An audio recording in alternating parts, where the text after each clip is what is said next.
Tonight, on the House of Grym, it's the World War II propaganda cult classic, Hitler, Dead or Alive. What can I do for you, gentlemen? I just wanted to find out if this is on the level. Yes, Mr. Magic. I'll pay $1 million to anyone who can definitely establish that he's dead. I don't quite get it. What's the idea? My brother was an exchange professor to Germany. The Gestapo murdered him because he insisted upon teaching the truth. What about the dough? You got the $1 million? Yes, and more. The reward money is deposited in the First National Bank. That's good enough for me. I think you can consider the little guy with a trick mustache the same as with a lily in his hand right now. There's excitement in the air. Cherry on our tail. You'll put buttonholes all over this old crate. That's what he thinks. Give me that. Straighten her out, kid.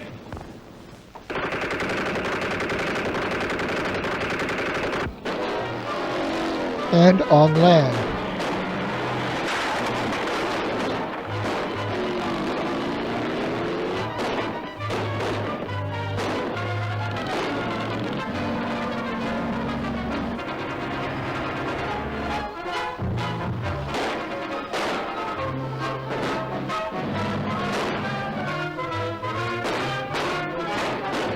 Steady down, little Johnny.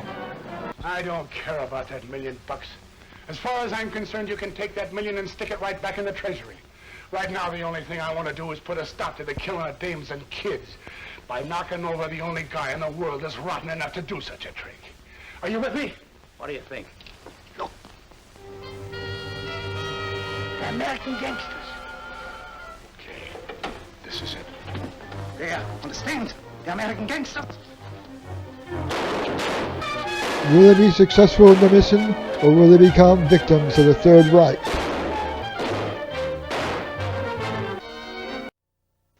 Get ready for Hitler, Dead or Alive, tonight on the House of Grym.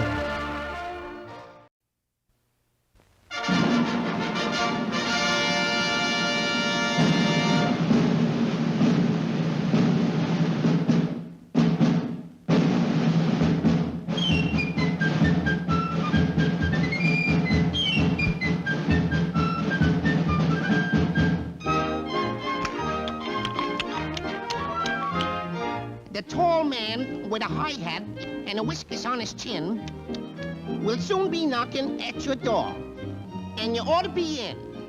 The tall man with the high hat will be coming down your way. Get your savings out when you hear him shout, any bonds today? Come on and get 'em, folks. Come on, skip right up and get 'em. Any bonds today? Bonds of freedom, that's what I'm selling. Any bonds today? Scrape up the most you can. Here comes the freedom man, asking you to buy your share of freedom today. Many stamps today. Give kiddies. We'll be blessed if we all invest in the USA. Sammy, my Uncle Sammy. Here comes the freedom man. Can't make tomorrow's plan. Not unless you buy a share of freedom today. Any stamps, any bonds today.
Hello, and welcome once again to the House of Grym.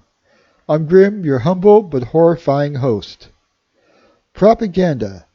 Information presented to persuade or influence persons to achieve a certain response. This response could be good, like your local charity persuading you to donate to their cause. Or it could be bad, like the KKK saying that minority races are bad, or the Nazi media machine saying that Jews were evil, or a political candidate saying that their opponent was not fit to be elected. Today's film, Hitler, Dead or Alive, is a film that shows the early days of the U.S. propaganda machine and their feelings towards Nazis. In the film, a millionaire presents an offer of $1 million to anyone if they could achieve what others have wished for during the war, the death of Adolf Hitler. Lucky for him, three gangsters decide to take him up on his offer. Will they be successful in their mission, or will they crash and burn, and their mission be unfulfilled? We'll get to our feature in a little bit, but first, a couple of shorts beginning with the 1942 Bugs Bunny cartoon, The Wacky Rabbit. Released just 1 month after our show opener, we see Elmer Fudd searching for gold for the war effort. But will Bugs' presence help or hinder Elmer's sense of duty? And also, let's see if you can find the connection to any bonds today. Here now is the Wacky Rabbit.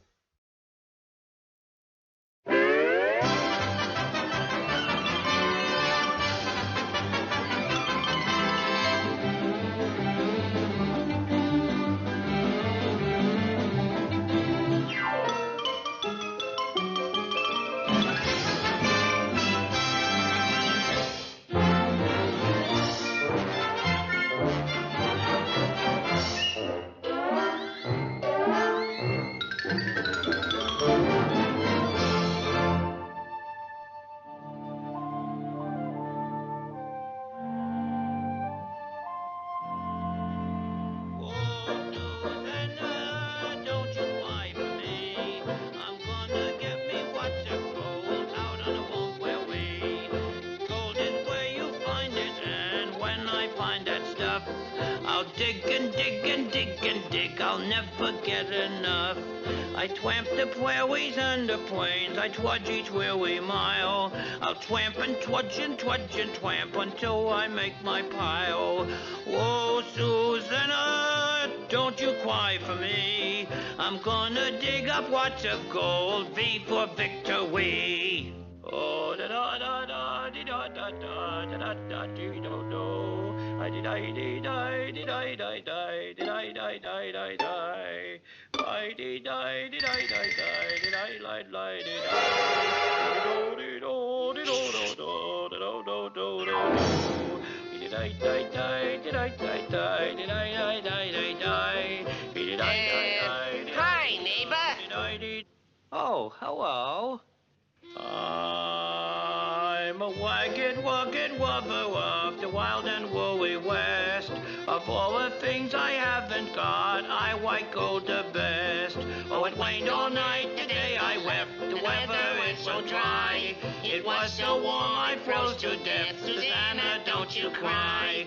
Oh, Susanna, don't you cry for me. I'm gonna get me lots of gold before victory. Good evening, friends.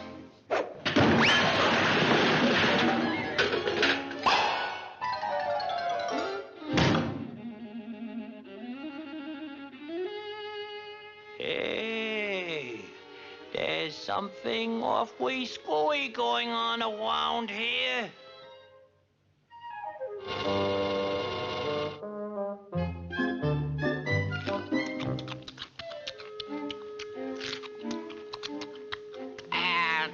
What's up, Doc? Well, one of the strangest things, No. Hey, smart boy.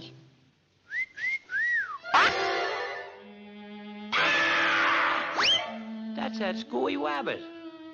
Oh, well.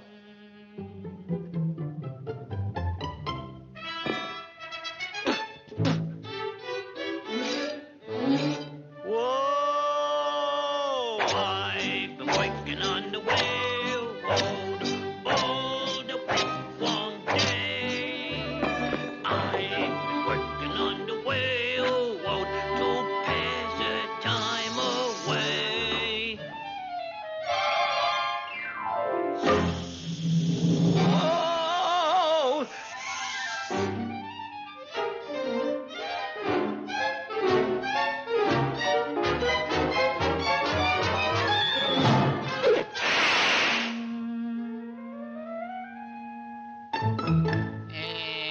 Pardon me, Doc, but, did you lose it?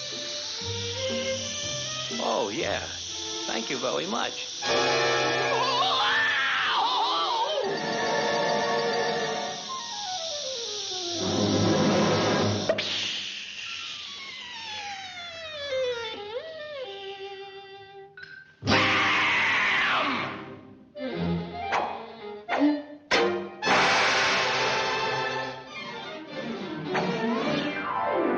Gold, they found it! Hey, Eureka! Gold, they discovered gold! Gold, Hey, gold, they discovered- gold, what they with discovered yellow over gold? here. Where? Over here. Where? Where? Where? Over here. Where? Here. Oh, that's nothing. Well, I got one here. You chubby little rascal.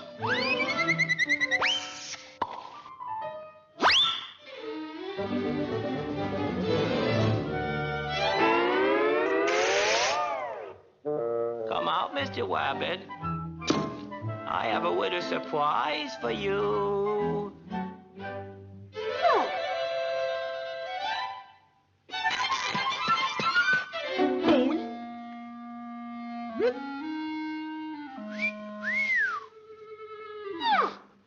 Don't laugh.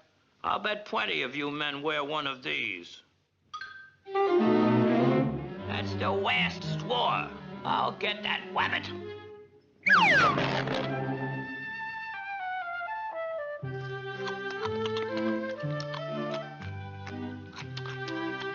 Hey, Doc. Hey, Doc, where are you? Here I am. Too bad. Too bad. Oh, well. Oh, bury me now. I'm the lone berry. Oh, dear, where the wild coyotes will howl on me. Oh, dear, gosh, ain't I a stinker? La ta ta ting, la ta ta ta down, la ta ta ta ta, la ta ta ta. Wabbit, I came here for gold, and I'm gonna get it. No, not that, not that, anything but that. I got you. I'll show you. You can't listen to me. I'm gonna dethrone you, you wabbit. You weaker. Gold at last. Eureka! Gold at last!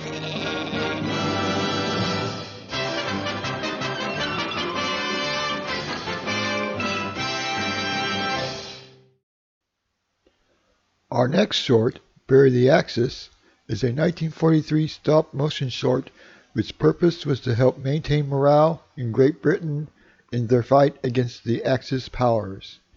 Here we find some of the stereotypical attributes that wartime propaganda used at the time, like Hitler smelling like crap or Hirohito being a snake. Here now is Bury the Axis.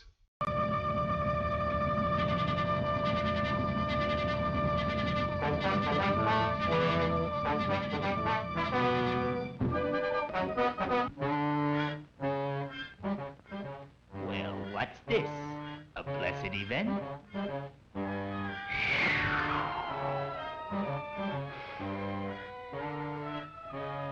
Does it smell bad?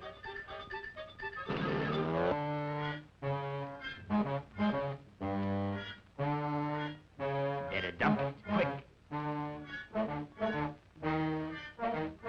Get up, boy.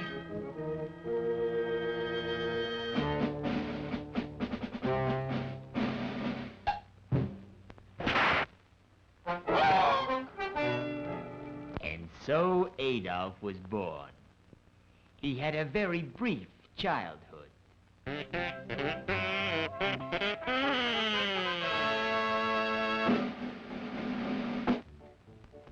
When I come to Germany, the Prussians was good to me. I joined with the Junkers in pumping off Stunkers who wanted democracy. Then I two-stepped across the Rhine, marched right through the Maginot Line. I hired as henchmen some fifth-column Frenchmen and made the in Europe all mine.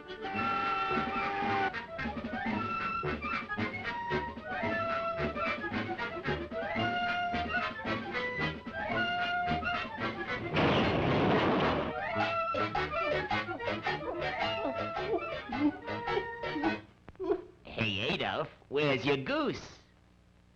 I think maybe my goose was cooked in Moscow.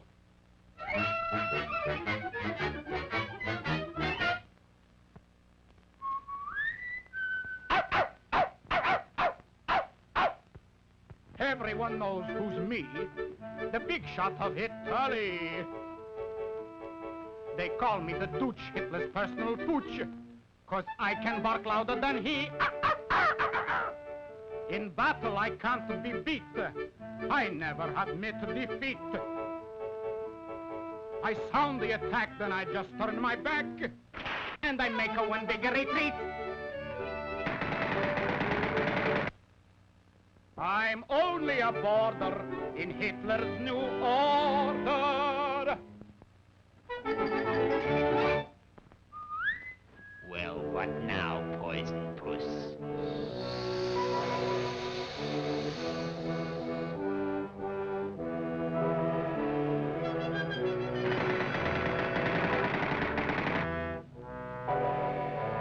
The son of the sun am I. When born I was dropped from the sky. When I opened my yap, every pious young Japanese spouse to my family tie.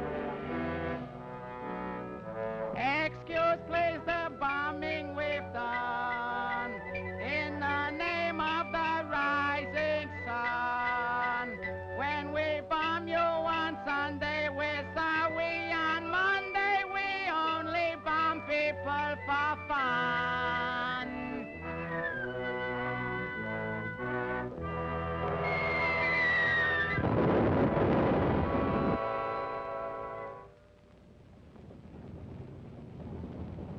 So the three lugs got together and promoted a mob known as the Axis.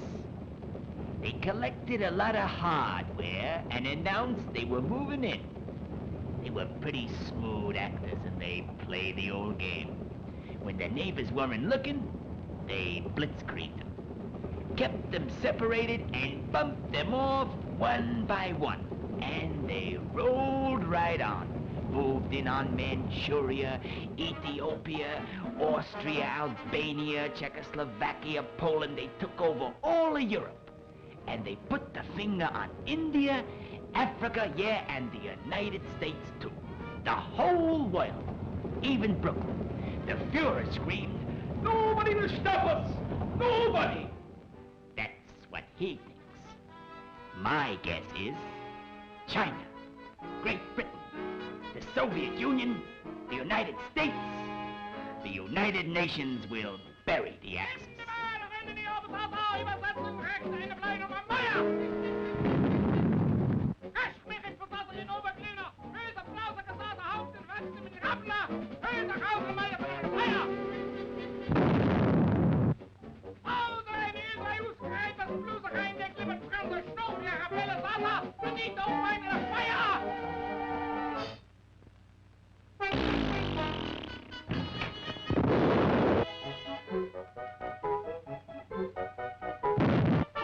You got it. It's for you. No, it's for him. It's for him. Give it to him. You take it. You take it.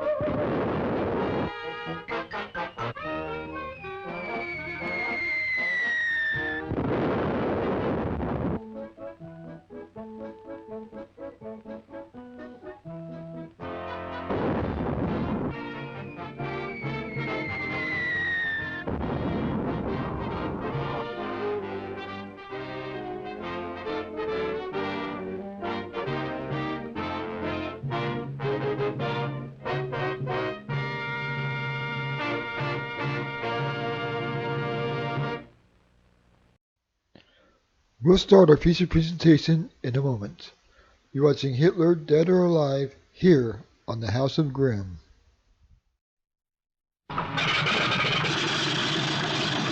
We've paid for that bridge and we're going to collect. We're going to fly 35,000 men 300 miles and drop them behind enemy lines. It'll be the largest airborne operation ever mounted. Quite frankly, this kind of thing's never been attempted before. We shall seize the bridges, it's all a question of bridges, with thunderclap surprise, and hold them until they can be secured. And we go next Sunday. 7 days. The sooner we go, the better. We've got them on the run. Joseph E. Levine presents A Bridge Too Far. Based on Cornelius Ryan's international bestseller. The story of the most dramatic and devastating battle of World War II. The plan is called Operation Market Garden. Market is the airborne element, and Garden the ground forces. I like to think of this as one of those American Western films. Germans will naturally, they're the bad guys. We, my friends, are the cavalry on the way to the rescue. A Bridge Too Far. Starring Dirk Bogarde, James Caan, Michael Caine, Sean Connery, Edward Fox, Elliot Gould, Gene Hackman, Anthony Hopkins, Hardy Kruger, Laurence Olivier, Ryan O'Neal, Robert Redford, Maximilian Schell, Liv Ullmann. Take cover! Don't you think that since we know that Arnhem is so crucial to their safety, they might know that too? The river's wide and that the current is strong. Hail Mary, full of grace. If there's any more cheery information comes my way, I'll just be too happy to pass it along. In the meantime, just think of this as on-the-job training. You're 36 hours behind schedule. There's a battle, and we are in the process of winning it. Winning and losing is not our concern. Living or dying is. Colonel, if you don't look at him right now, he's going to die. Dead now. Right now. I can give him a quick examination tonight. Thank you very much, sir. We need reinforcements and, above all, ammunition. Tell the general we're coming. We're coming tonight. 2 days, they said. We've been here 9. Why don't we just try to bash through? Well, as you know, I've always thought that we tried to go a bridge too far.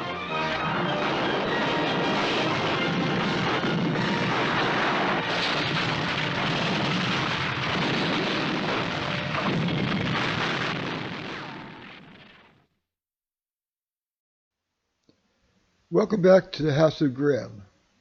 Hitler, Dead or Alive isn't just propaganda.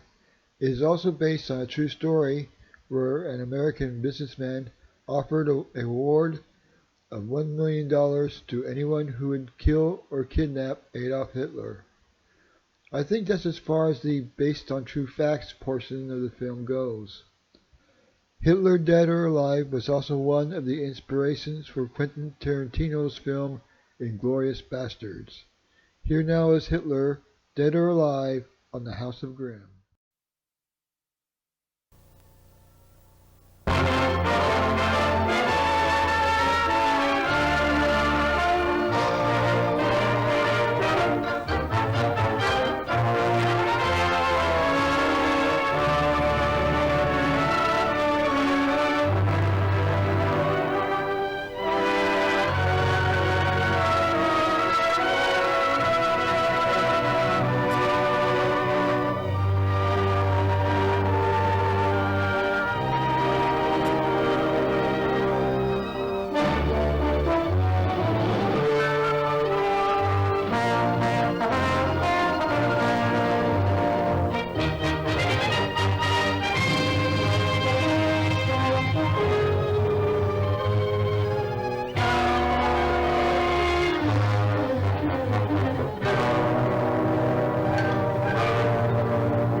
he did it. That's an awful lot of machinery to take off the ground. Not for Johnny Stevens. That guy can fly anything. Say, do you smell anything? No, what? The story behind this. Well, we got a statement from Thornton not 5 minutes ago, didn't we? Yeah, a statement. A mimeographed handout. He can't do that to us. What are we, men or rats? I don't know. I still smell something. Come on, let's run down that smell. Okay.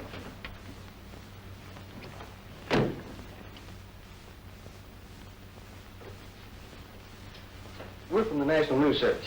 I believe Mr. Thornton has made an official statement. Yeah, and I left it fluttering across the official field with the rest of the hot air.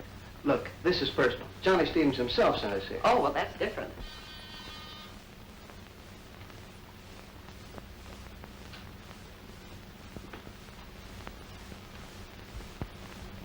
Yes? Mr. Thornton, there are two gentlemen of the press here to see you. No, I don't want to see the newspaper man. Well, Johnny Stevenson. All right, I'll see them. We go right in. Thank you.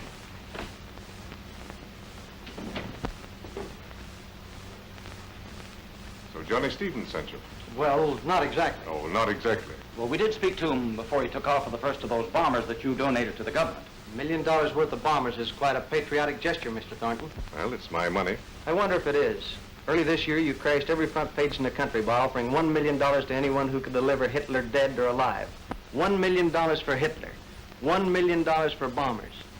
I'd rather get it straight from you than, well, start writing fiction. Now, will you talk? I see. Well, I think I prefer that you get it straight. What you saw this afternoon was a monument to 3 men who undertook to satisfy a bitter and thoughtless hatred. My hatred of Hitler. I know better now. I've learned who our real enemy is. It was shortly after I made my $1 million offer for Hitler. I was in my laboratory here, dictating some notes to Miss Grange. And 3 men appeared in the outer office. They were a strangely assorted group. Hey, Steve, the joint's empty. Steve, why don't you forget about this? There's lots easier ways of making money. Sure. I know a soft spot on the south side you could knock off just like that. Look, I never done nothing small time in my life, and this ain't no time to start. Go on, knock at that door. Somebody must pay the rent around this joint.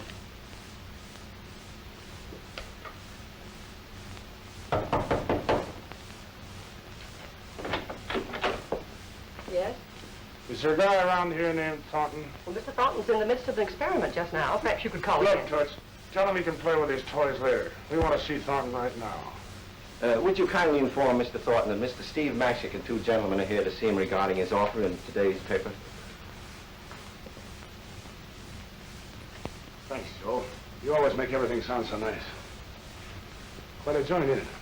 Yeah. Reminds me of the layout you used to have on top of the Billings Hotel. Gee, it was swell. The 15th floor, all for ourselves. Every room a night, man, chromium. Well, it wasn't bad at that. Mr. Thornton will see you.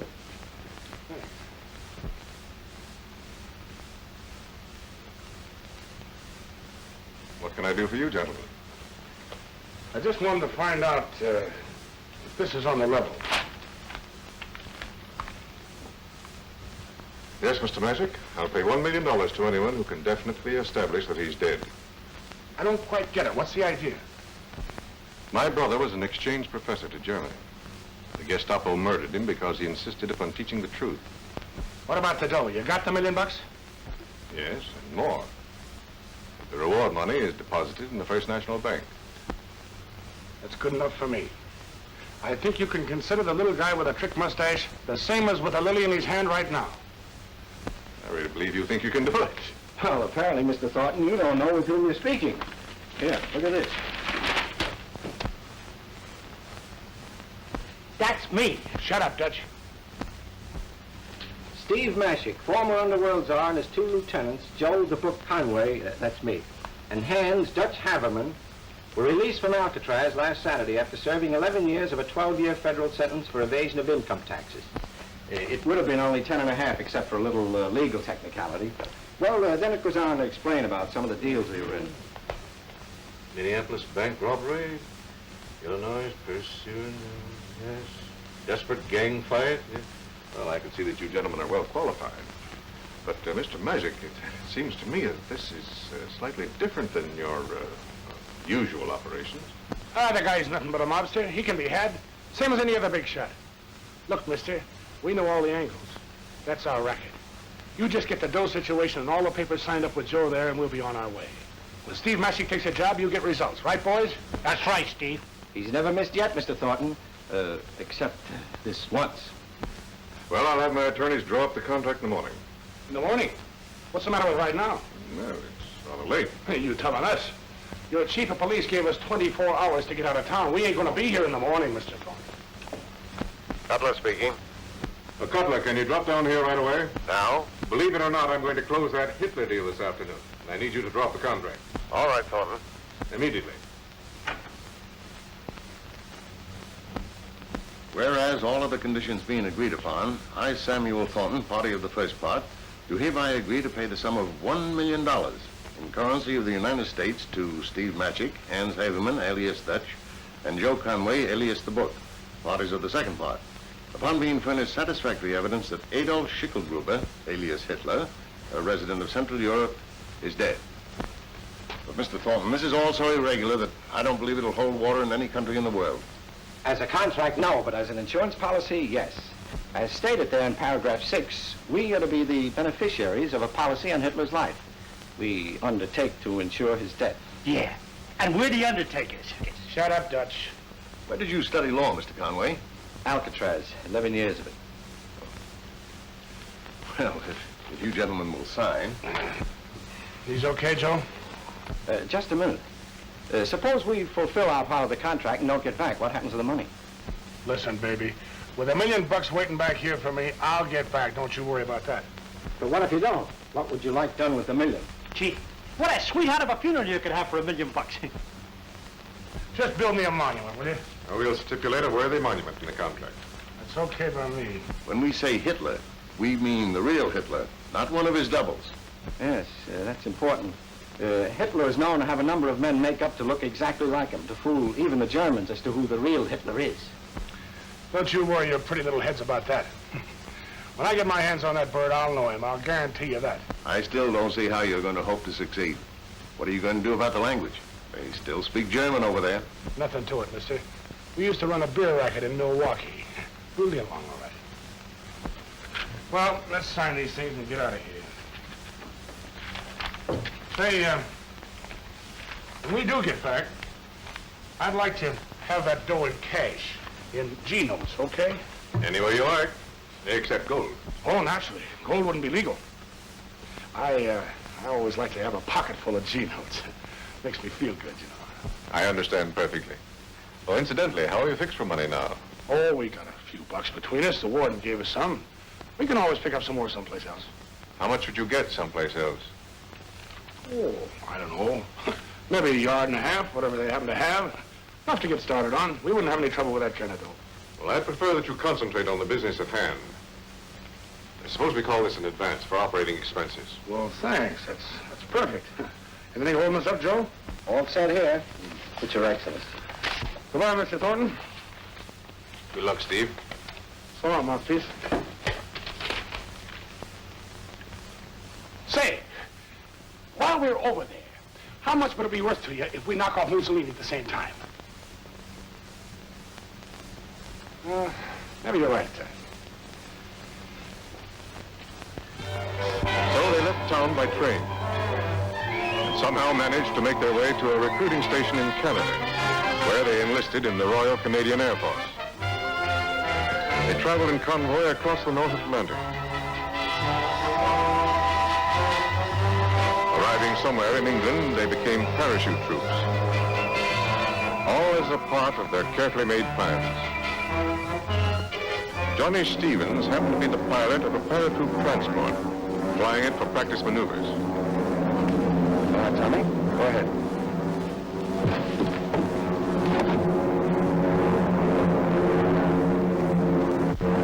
Next. Oh, no, sir. You're next. I don't match handle, boys.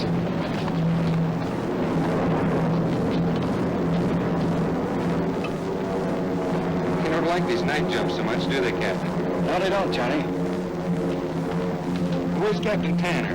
Well, he decided to take a little jump for himself. Say, how's he heading? 110 degrees. Yeah, We'll change our course to 130 and hold her there in the automatic. That'll fly us straight to Germany. But what is this? Look, son, if you talk less and listen more, we'll get along a lot better. I don't get it. You're flying us to Germany. Are you fellas crazy? Or are you Nazis? Well, now, Johnny, that ain't nice. How much gas you got left, kid? Only enough for a few hours. Even if we're lucky enough not to get shot down, we'll never make it back to England. That's tough, ain't it? This will mean a court-martial for you fellas if we ever get back alive. Sweetheart, when we get back, we won't be able to carry all the medals they'll hang on us. Now be a good kid and sit around 130. You don't want to talk to nobody, do you, Johnny?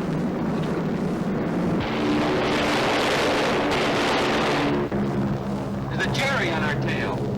He'll put buttonholes all over this old crate. That's what he thinks. Give me that. Straighten her out, kid.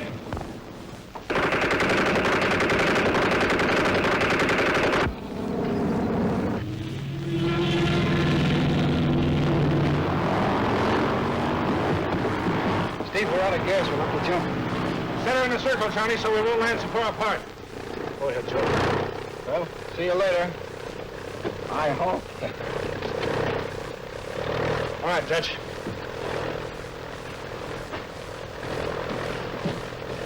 Say, ain't we higher up than we was? Ah, come on. Come on, Johnny, you too. Go ahead, jump. I'll follow you. Remember what it was I said to you about listening? Get out of here.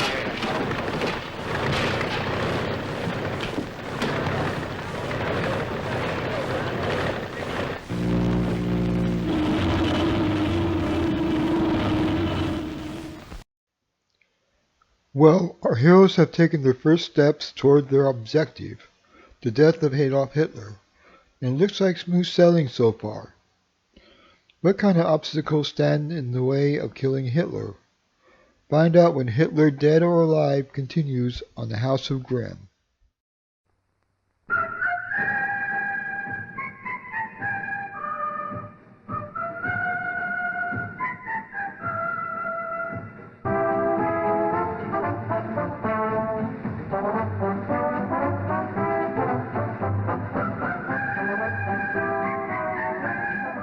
Here is famed columnist Hedda Hopper, who gives voice to the worldwide praise. Miss Hopper. The Longest Day is a brilliant picture, a picture that every woman and man will remember as long as courage, sacrifice, and love of freedom remains in the hearts of man. You'll see 42 internationally famous stars, including Richard Burton, Paul Anka, Henry Fonda, Mel Ferrer, Richard Todd, Red Buttons, Rod Steiger, Fabian, Tommy Sands, Irina Demick, Leo Gann, Richard Beamer, Robert Wagner, Stuart Whitman, Kurt Jurgens, Jeffrey Hunter, Robert Ryan, Peter Lawford, Robert Mitchum, John Wayne.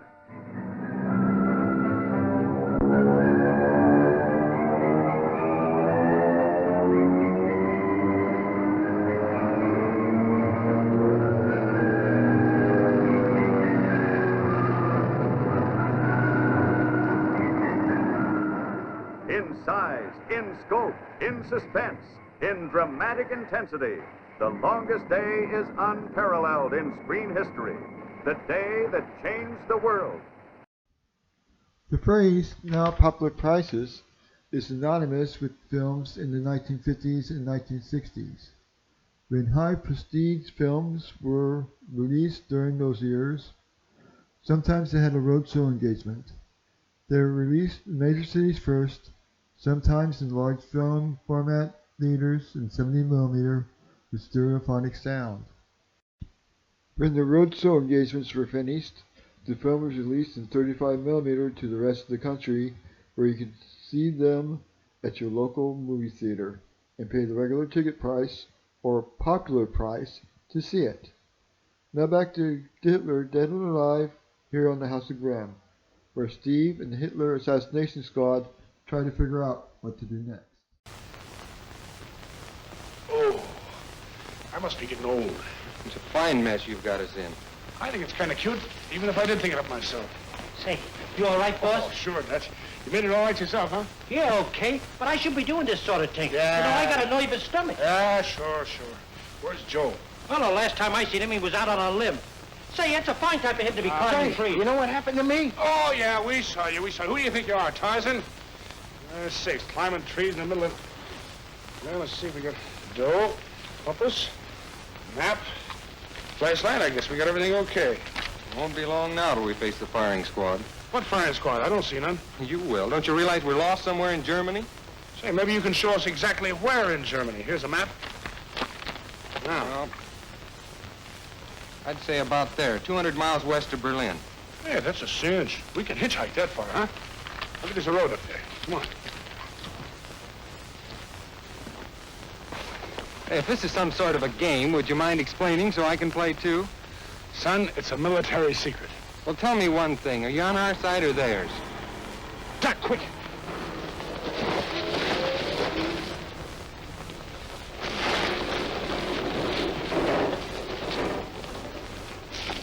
Well, it's the right truck, but the wrong direction. Wait a minute. Here comes another. All right, you know the routine. Here we go.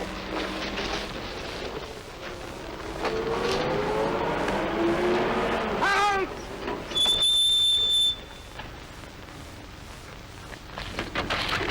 You'll pass. Yeah.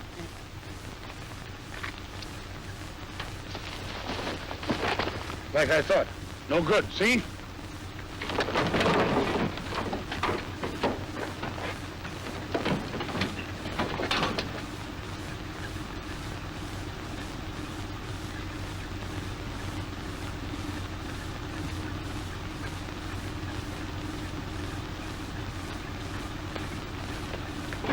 Coming with us, Johnny?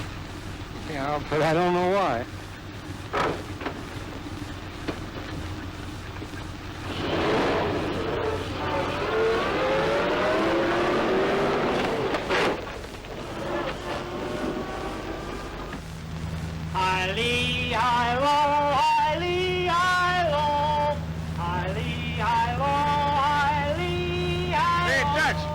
What have you found back there that makes you so happy?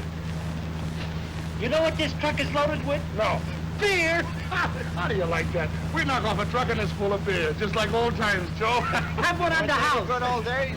$100 a barrel and no questions asked. Oh, I get it now. You fellas are gangsters. Not anymore, Buck. We got a better record now. Here, have a beer on the house. Go ahead.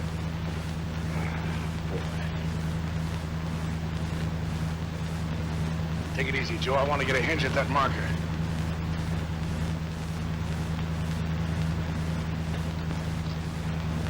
"345 kilometers. How far is that, Joe? About 230 miles, I'd say. Hey, you said 200 miles, kid. That ain't bad. It's all right. Go on, drink up. I've got a hunch you're German spies. Ah, you've been reading too many funny papers, kid. Hey, what was that old beer song we used to sing? Auf du lieber Holstein Street, Holstein Street, Holstein Street. Auf du lieber Holstein Street, alles ist weg. Geld ist weg, Wein ist weg, Geld ist weg, Wein ist weg. Auf du lieber Holstein Street, alles ist weg.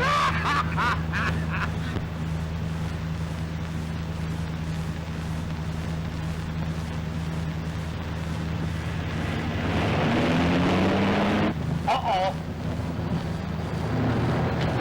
It's the law. A couple of bicycles built for two right on our tape. Step on this thing. See how fast it'll go, Joe.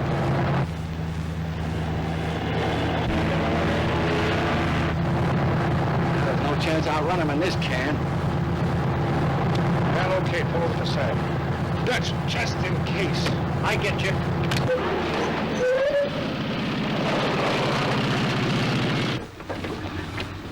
Yeah, these are the men. You're under arrest. What's the charge? Donnerwetter. You land by parachute, steal a truck, lead us a case all night, and then you ask, what is the charge? Look, would we dare do all this in Germany without a very good authorized reason? Now, it may be you're interfering with something that concerns our leader very personally. Something we're not required to explain to any stray Kellner who happens along. Oh, now, Joe, now, wait a minute. Don't pick on the poor guy. He don't know nothing. But these things aren't given out for everybody to chew over. Listen, mister, we just got in from England. They know that. They found your plane. We must get to your district leader at once, like prisoners under guard. Can you fix that up? Yeah. That's fine. Would you get us some gasoline for our truck? Yeah. Good. You have your monkeys fill it up, get us an armload of breakfast, and then afterwards, you escort us to the leader, right? Heil Hitler! Heil Hitler! Heil Hitler! Heil Hitler!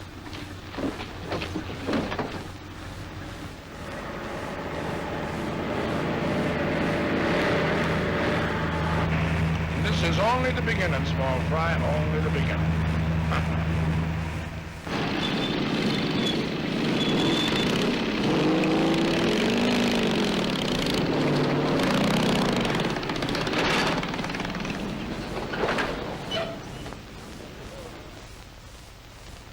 There is something very strange about this, and I'm determined to get to the bottom of it if it takes me... don't know, Wetter. Your story of coming here is a message for the Führer himself alone, I do not believe. Okay, so that's your hard luck. You will speak respectfully? If the Colonel will permit. Now, we've gone to a great deal of trouble and expense, and I might add, taken many risks to complete our mission. It'd be indeed regrettable if we were stopped now at the very threshold of success by an officer of the Reich. What is your mission? To obey the Führer blindly but faithfully. To death, if need be. How do I know you are what you pretend to be?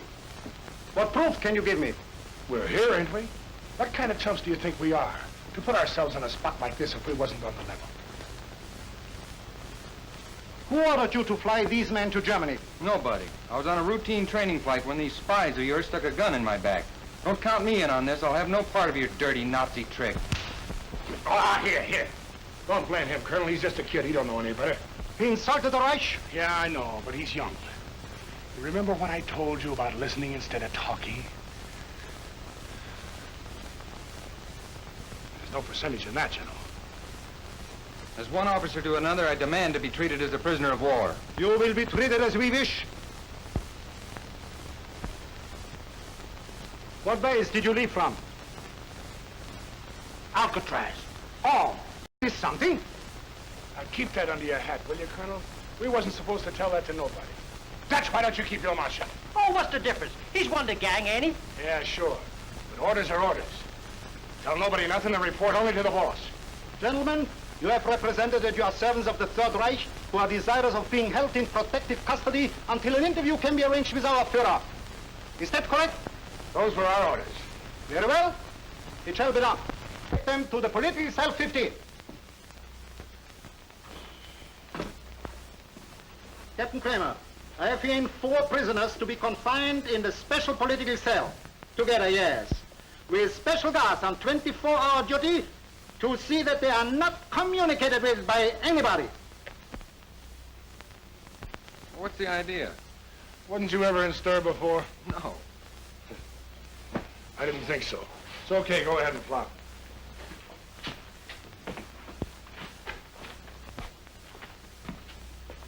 Well, Dutch, how's it look to you? Feel at home? I could sneeze my way out of this joint while even half trying. You may have to. Don't tell me. Just let me guess. Yeah.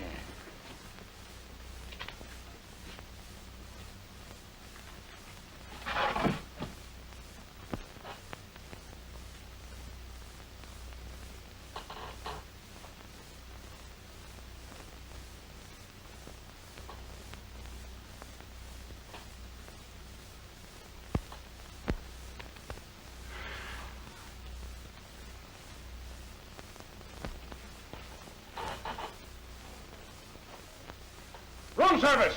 Send up a bottle of bourbon, some ginger ale and ice right away. Hurry up! Do you think they'll send it? Maybe they will, Dutch. Maybe they will.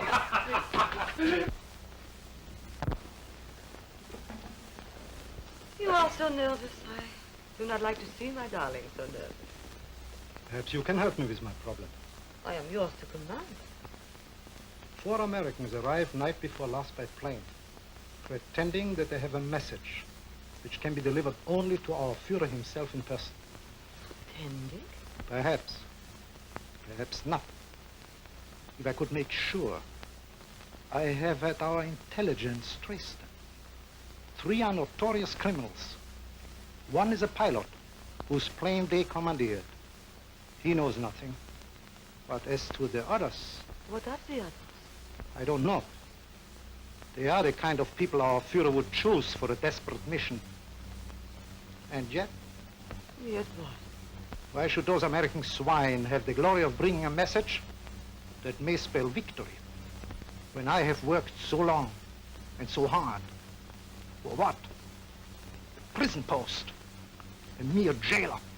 While if you deliver the message, you will sit at our Führer's right hand, high in the council of the New World, bringing the victory message. Exactly. I must discover the message. And then liquidate the Americans. Naturally. You see how important it is? Of course. I understand perfectly. Time is so short. Only 2 days. Herr Dr. Möller is already waiting at the villa to give our Führer nerve treatments. I have been ordered to prepare a dance recital for Saturday night. And this is Thursday. 2 days. No time for cleverness. I must force it out of them. No. Think I can? I have ways. They'll talk before I'm through, or they'll never talk again. Much as I love you, I love Germany more. Our loves, our lives are nothing to the Reich. If these men have a message to deliver, they must deliver that message. Of course. What was I thinking of? My poor darling, you are so tired. Ashamed of myself. Nerves. Only nerves, darling. Even our great Führer has his attacks of despair. But he very wisely rests. And so must you. Go home, darling, and sleep. Please. What if I should know? Go home and rest. You must rest.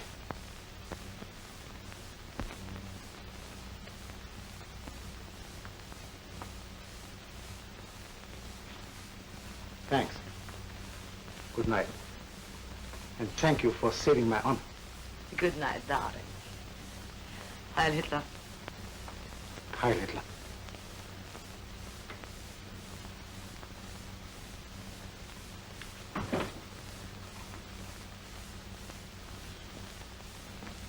You heard? Yes. You must get those Americans away from him.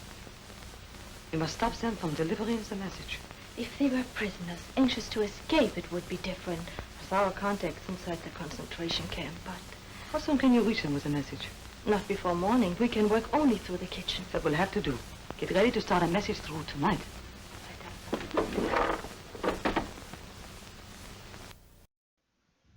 I'm kind of confused. First, Elsa says that Steve and the Hitler assassination squad must deliver the message to Hitler, and now she says to stop them? All it is a love letter to Hitler's heart written on the side of a .38 caliber slug. Hitler, dead or alive, will return on the House of Grym in a moment.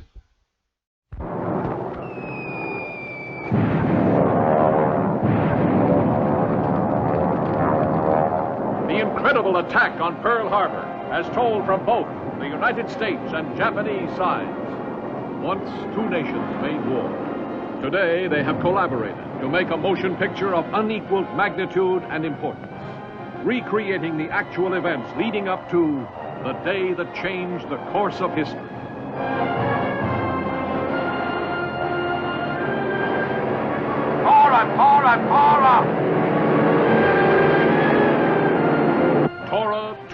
Torah, an unprecedented film, bringing you answers to one of the most controversial mysteries of our age. How could the attack on Pearl Harbor have happened? Colonel, sir, if we do spot something, what do? Report it to headquarters, damn it. How, sir? We haven't got a telephone, sir. There's a gasoline station about a mile down the road. They must have a phone. Why was one nation unprepared while another was geared for war? Why did the plan for the sneak attack split the Japanese high command wide open? fleet should have stayed in San Diego where it belongs.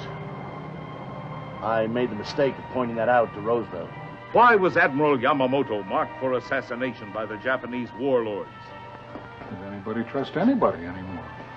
Why was the President of the United States office considered a security risk? How did the Japanese rehearse their doomsday attack on Pearl Harbor?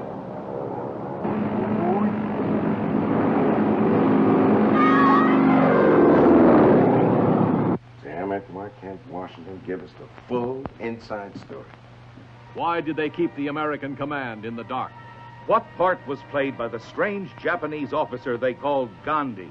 How did U.S. intelligence know of the attack before the Japanese ambassador did? What was the fateful blunder made by Admiral Nagumo? How was a mighty Japanese task force able to race 4,000 miles across the Pacific undetected?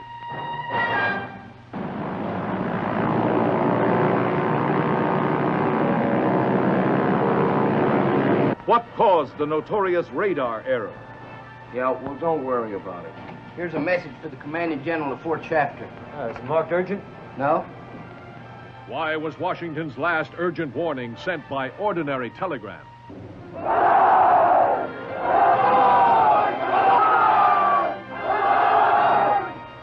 The sun came up, the bombs came down, and the world came apart.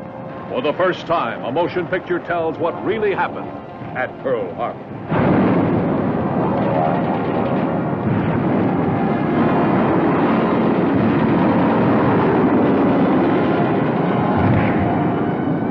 Hey, look out! Hey, you guys, scatter!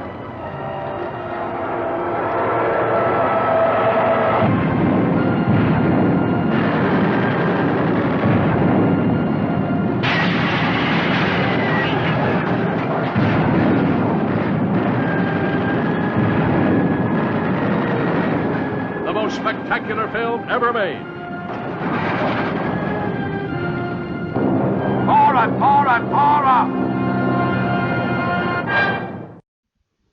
Now back to Hitler, dead or alive, here on the House of Grym, as we find out that someone is being a joker in the prison's kitchen. Right now, it doesn't look like Steve and the Hitler assassination squad is going to ace their mission. Let's watch. Mush again. Don't they have anything else to eat in Germany? I hope not. Well, how do you like that? Some cook left a part of his deck of cards in the mush. That kills what appetite I had. Hey, go pick that up. What if I don't? Do I get thrown in jail or something? No, but you get ants all over our cell if you throw stuff around. Hey, Johnny, you're going to have to improve your jail manners if you're going to room with us. Never throw food around. You get ants, flies, roaches, rats. Well, we'll have more livestock in here than you get in a zoo. Say, no wonder the cook ditched this. To Jonah. Now, why did that card have to come to me? Oh, that's a lot of malarkey about the ace of spades being a death card. Don't pay any attention to it, Dutch. Yeah, well, it's yours, Johnny. Keep it for a souvenir. Thanks, I think I will at that. My luck can't be much worse. Hey, there's writing on this. It says... Don't forget, we've got Mike sitting in on this deal. And it's his turn to play dummy.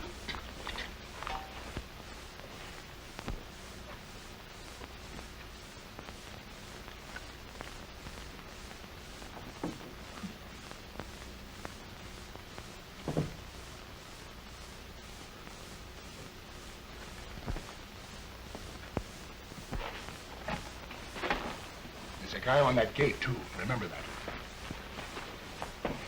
Now, listen. If we play like this don't mean a thing, the guy will never get wise. But the minute we start to whisper about this card, he's going to want to know what gives. Well, it says he knows XX. What do you suppose that means? Well, he knows obviously means that our host is all wised up. Well, certainly them two X's ain't kisses. It's the old double cross in spades. And it's signed at the bottom, Rosebud. Rosebud? Yeah. Back in England, they say there's a girl over here who helps smuggle prisoners out of Germany. Oh, baloney. No, they even say she's got contacts all over the continent with high officials. Oh, that's Oh, they even say there's a big reward out for her. Oh, I didn't like that. Well, boys, I think that's our cue to end, Scratch. Okay, Steve, when? Now. Remember what I told you. You stay put. How do you like that? Guys like us sitting here in jail, getting a card signed Rosebud. What's that about Rosebud? Oh, hello, Stumpfuss. We got a card here from Rosebud. How'd you like to put that in your album? Let me see the card. Oh, I don't know. Maybe I'll keep it myself. They tell me that there's a big reward out for whoever turns her in. I could use a piece of change. Give me the card. Oh, now, wait a minute. I'll give you one little look. Let me have the card. Let's get... I told you I could sneeze my way out of here. These locks look good, but they're put together with soft iron rivets. They come apart like a baby's bank.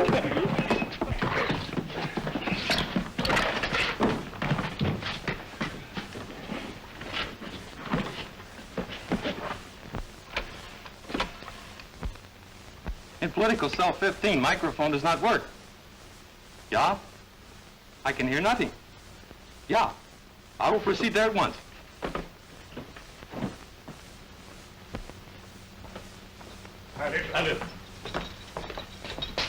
What is wrong here? Get him up. Boss it, slow. Back into that cell and keep your hands tight. Hurry up. Take him, Dutch. Grab him, Johnny.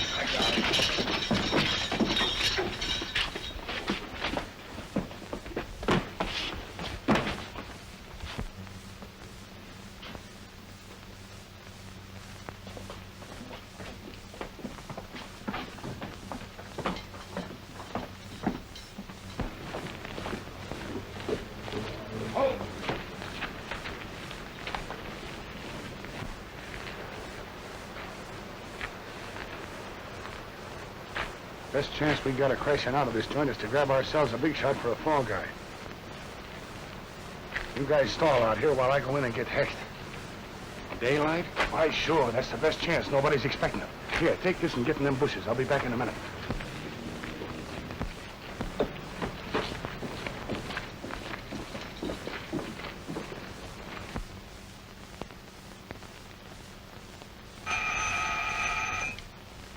Colonel Hecht's office. Captain Kuhn speaking. No, Colonel Hecht is not in. He phoned he was on his way about 10 minutes ago. Halt! Who are you? What do you mean by sneaking into this office without knocking? Come here! Yes, sir. What is your name? Heinrich Gross. Your identification card. Quickly!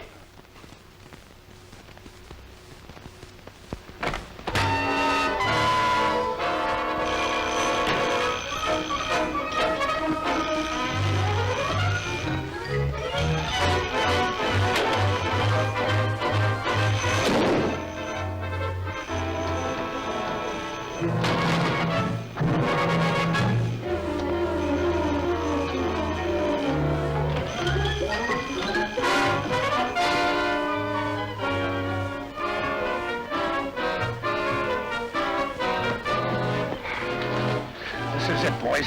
Kid, you better cop a sneak for yourself. This is our payoff, not yours. I like this better than a firing squad. Look.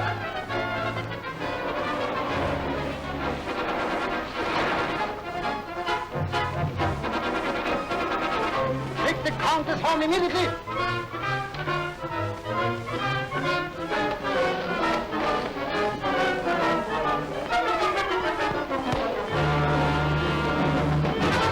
Right, Johnny.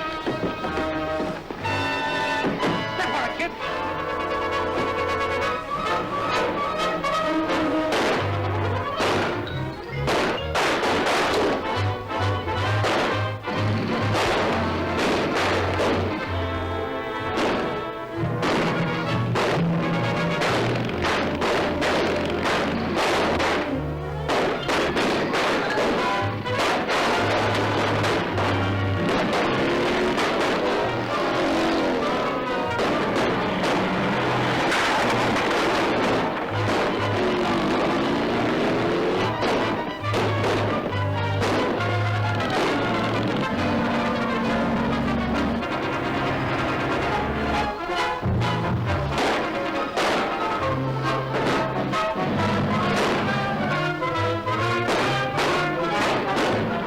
down, little Johnny.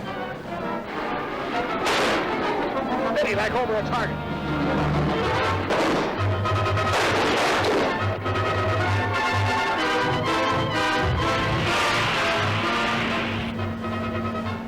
There is a side road right ahead. Swing into it. For what? I am on your side. I sent you the warning. Oh, you did? Look, sister, tell me what card I'm thinking of. The ace of spades. There is a message on it. He knows. Double cross. It was signed Rosebud. Okay, Johnny. Watch for that road. There it is.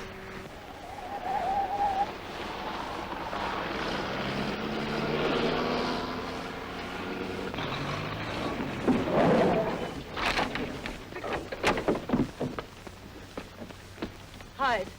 Stay under cover. I will send someone for you after dark. What gives you, sister? Without friends to protect you, they will have you shot within an hour. I will take the car, throw them off the trail, and arrange a hiding place for you during the day. Okay, all right.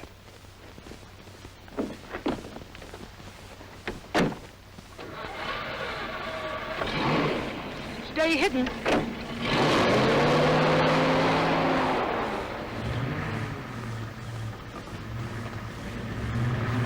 What a dame. She's wonderful. Yes, but she said hide, didn't she? Well, let's hide. Come on.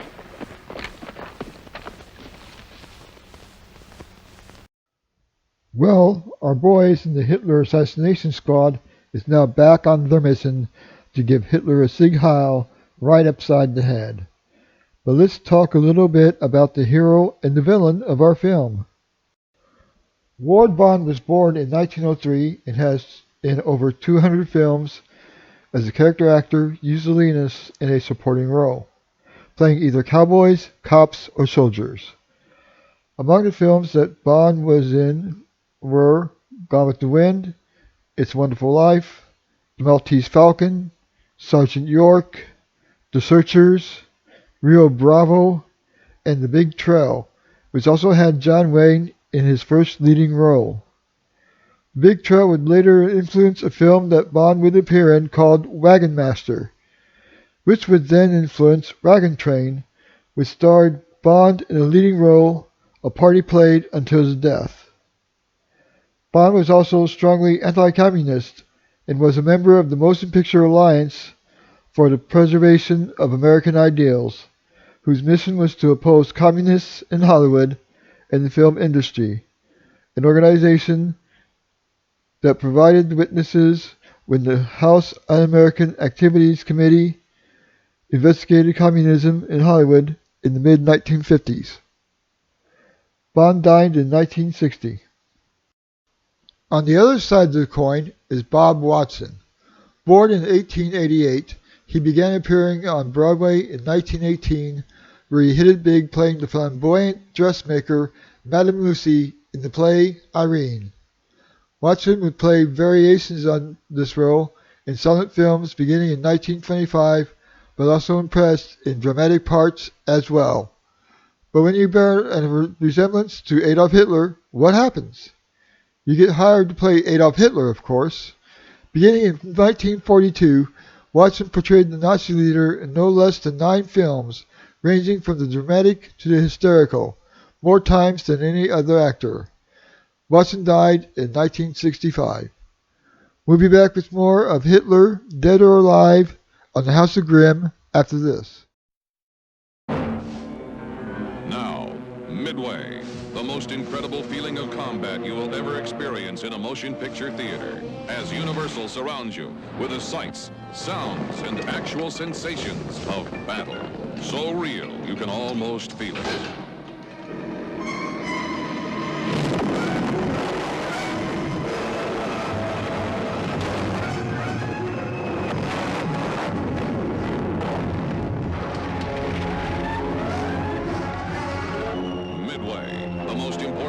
Of the year in the screen's magnificent triumph. Charlton Heston is Captain Matt Garth. They took the bait, Admiral. AF has to be Midway Island.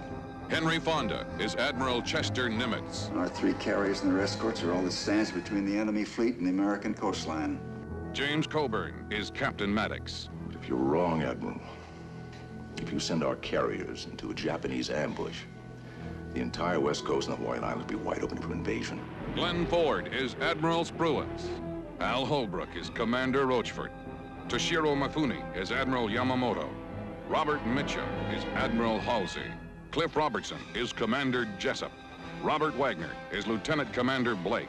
And Edward Albert is Lieutenant Tom Garth. Dad, I've fallen in love with a Japanese girl. 6 months after Pearl Harbor, boy, you have one lousy sense of timing. Damn it, I'm an American. What makes us different from German Americans or Italian Americans? Pearl Harbor, I guess. Our objective is Midway. Admiral Yamaguchi advises that we launch an attack on the American carrier immediately. That we send our bombers out, however they're armed. Well, gentlemen, it started. Signal Spruance. This is the personal story of the people who made the Battle of Midway the turning point of the war in the Pacific.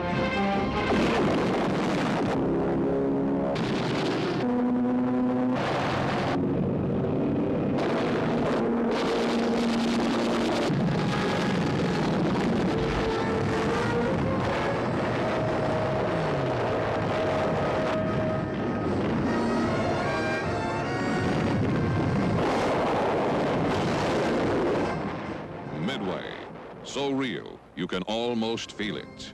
Midway.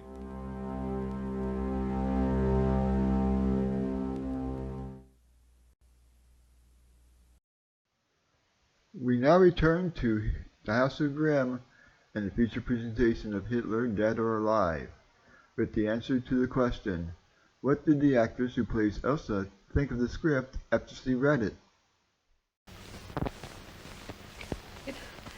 It was so terrible. It will be more terrible for them. Can't you remember more? They turned into a little side road. It led nowhere, so they backed out again. We saw that from the tracks, and then? They drove like madmen. I guess I must have fainted. When I came to, they were gone. Do not know where. Try to think. It means everything to me. I was alone in the car in the village when I came to. I tried to drive home, but some officers questioned me. Then you brought me home. I am so glad to be alive. And in such good care. Herr Colonel, the shot has been great. Now, if you are quite finished... Yes, yes, of course, but this is duty. Yes? No trace? Keep searching. They can't be far away. And look for them in the open. Don't waste time looking for them in the out-of-the-way places, for that's where they never go. You can't fool me on that again.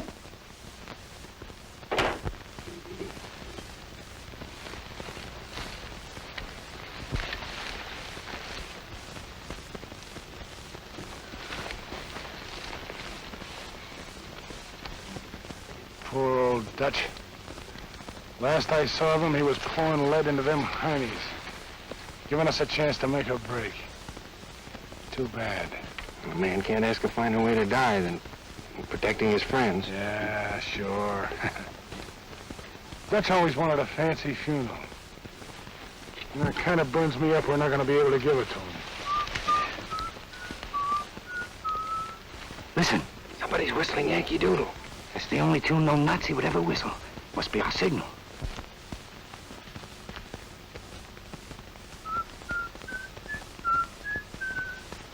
Let's take a look. Now be ready to blast if this is a trap.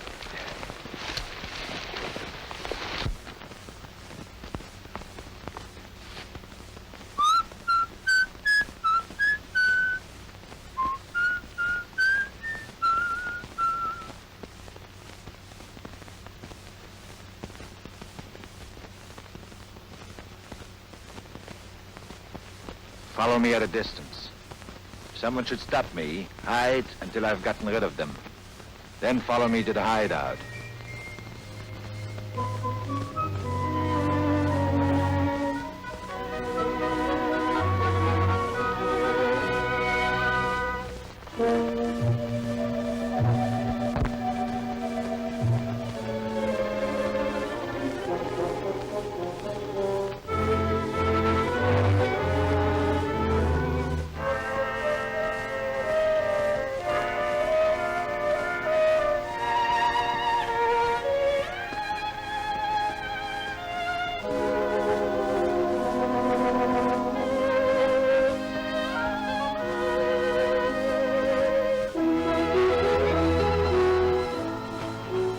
gentlemen.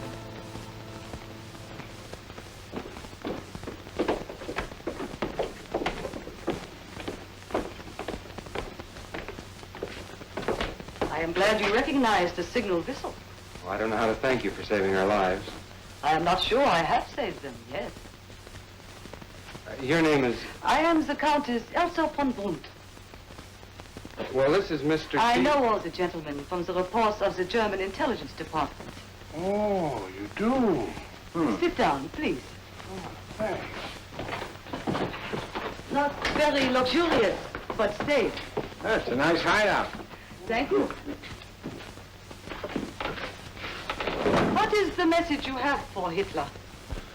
Oh, you're wise to that, huh? Naturally. Otherwise, I never would have bothered to get you out of that prison. It certainly was lucky you happened to be there right in the nick of time. That was planned. Unfortunately, you moved a little faster than I thought possible. However, you have not answered my question. My deal with Hitler is strictly on the QT. I'll tell him, nobody else. I do not believe you have a message. Oh, now look, Toots. You take me back to my kid days. You don't think you can con me into talking, do you? Well, you may as well have it straight. I'm against everything that Hitler stands for. If you have anything that will help the Nazis, I am going to see that you never live to deliver it. Is that clear enough? You know, you remind me of a little gal back home. Betty Paradise. Remember her, Joe? Pretty as a picture. And just as dangerous as a pocket full of loose razor blades. But what a dame, brother. What a dame. Never mind the compliment. What is your deal? To rub 'em out. What? To rub 'em out. To bump 'em off. To kill 'em. Impossible. You could never get close enough. He never goes anywhere without his personal bodyguard, the elite guard. Every trick has been tried. No, impossible. We had a guy just like that back home. Big shot. Armored car, bodyguard, all that stuff. Well, he got in my hair. So I figured out a little message for him. A message that had to be whispered to him. Alone. Well, he fell for it, and that was that. So I figure if I can get close enough to Hitler to whisper to him, nobody will have to worry about him anymore. You would never have a chance. Look, sister, have you ever seen a big shot bumped off? No. Well, let me tell you something. Everybody goes crazy, absolutely nuts. You have about 10 to 15 minutes before anybody starts to think straight again. Just give me those 10 or 15 minutes and that's all I want. Although millions share your idea that to kill Hitler will end the war, it is not true. His military leaders would carry on without. Perhaps even better. Huh, I'm not going to argue that with you. This is strictly business with me. I get a cool $1 million for this job. Oh, I see. Well, is it a crime for a guy to make a couple of quarters? You will be perfectly safe here, but do not leave. Maya will get you anything you want. Good night. What did I do? You know, you're quite famous back in England under the name of Rosebud. I am even more famous in Germany under the same name. There's a wonderful welcome waiting for you over there from the boys you've helped save. That is kind of them. I will have to forego that pleasure. I will never see England again. But you can't stay on here indefinitely. Sooner or later, they're bound to get wise. I know. Well, but that would mean... I know that, too. Good night, John. Good night.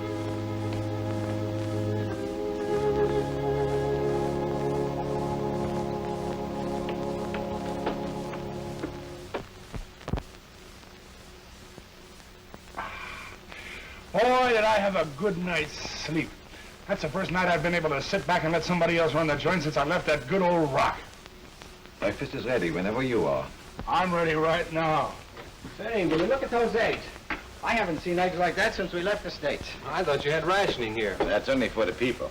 Friends of Hitler get the best of everything. By the way, have you ever met the guy? 20 years ago, I saved his life. Yeah? Well, we all make mistakes. It was in Bavaria. Some drunken students tried to kill him for making a crazy speech. It beat him with broken beer steins and left him for dead. I took him home, sewed up his lip where the broken beer steins had cut it completely through. In my own house, I nursed him back to health. I was a young doctor then, proud of my work. I'm not so proud now.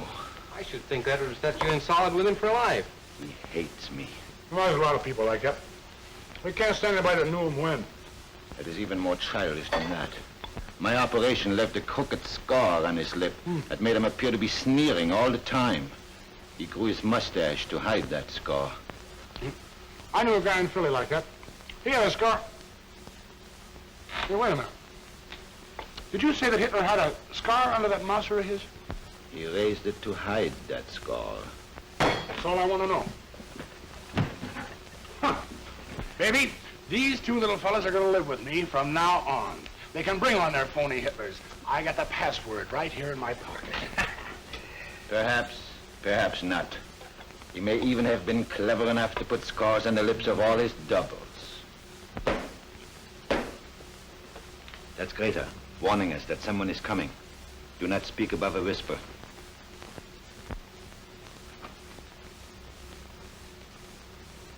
Heil Hitler. Hi, Linda. Where is the Countess? Here I am, darling. So happy you could come. I have some news for you. Pleasant and unpleasant. Well, let us have the pleasant news first. I have discovered, before making the mistake of my life, that these Americans came here to kill our Führer. Oh, you must be mistaken. No? Papers found on the man we shot prove that they were commissioned by a wealthy American to come here and murder our Führer for $10 million. Joe probably added an extra zero onto the million and up to 10. News of this has reached our Führer. He has sent orders to have the remaining Americans ready to be executed in his presence when he arrives. Otherwise, thank you. Otherwise, the village is to be punished for harboring anyone with designs upon his life. Punished? In what way? A total blood purge. Oh. Our Führer wisely has decided to show the world that he can deal out punishment with an even hand. Villages in Germany, villages in occupied countries, all will suffer alike for any attempt against our leadership. And the women and children. And their houses burned to the ground. Women and kids. Just let me get my hands on that Hitler. Just once. Every house must be searched from top to bottom. I'm sorry, but orders are orders. Of course. Inside.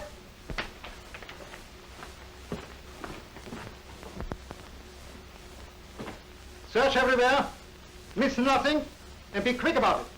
Go.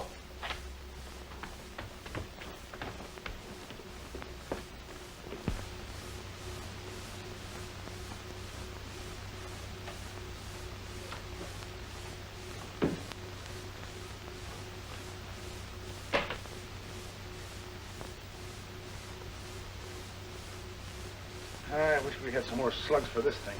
I'd feel better with a Tommy gun. You'll find all kinds of ammunition right here, gentlemen. Mine, you fill my heart with joy. Nothing upstairs, sir. What are you standing here for, blockhead? Out! Nothing on this floor, sir. Out! I have the supreme honor of reporting this house clean. Thank you. Now I have to go, for I have many more houses to inspect. But I will see you tonight. Not so? I have not yet received my official orders to dance for our Führer. You will very soon. I have ways of knowing. Until tonight, then. Heil Hitler. Heil Hitler.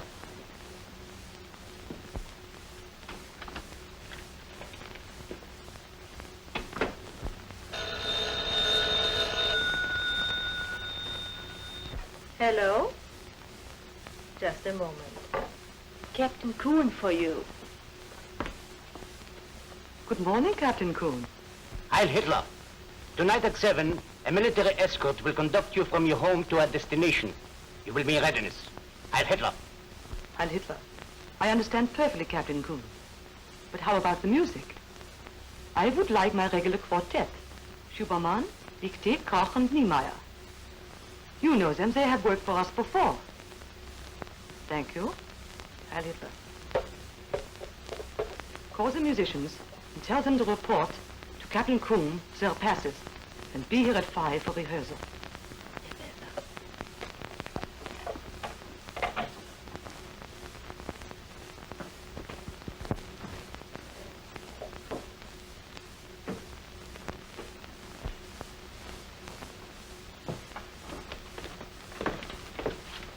I have just talked with Colonel Hecht.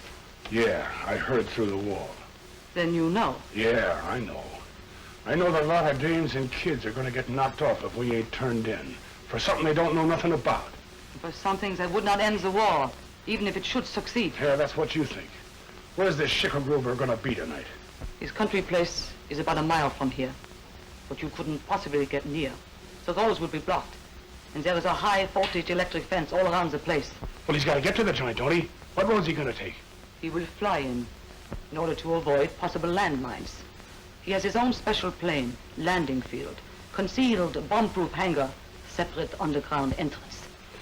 They sure go to a lot of trouble, don't they? Just to protect a guy that don't mean nothing to keeping up this war. I did not say that he meant nothing. I said that to make an attempt on Hitler's life would bring a blood purge on this district that would wipe out hundreds of innocent lives, including all of our loyal German friends. I will not be party to any such attempt. Who said anything about an attempt? I'll get to the guy. And when I get to him, it'll be an end to him and all his blood purges. And I ain't kidding, sister. The subject is closed. Tonight, Meyer will guide you to your next hideout on the way out of Germany. You will be passed from station to station until you are out of the country. That much I will do for you, no more. I leave you in Meyer's hands. Goodbye, gentlemen. Good luck.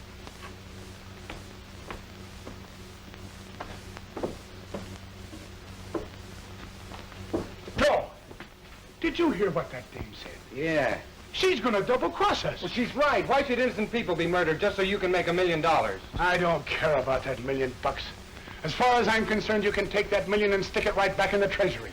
Right now, the only thing I want to do is put a stop to the killing of dames and kids by knocking over the only guy in the world that's rotten enough to do such a trick. Are you with me? What do you think? I better start packing your lunch. What would you like? I ain't hungry.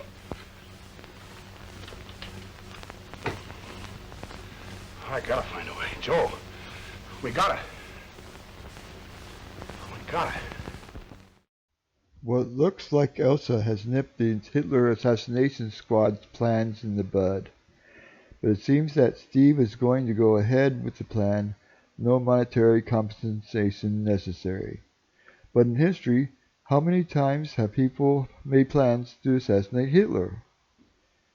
You'll find out the answer after our break. We'll get back to Hitler, dead or alive, on the House of Grym right after this.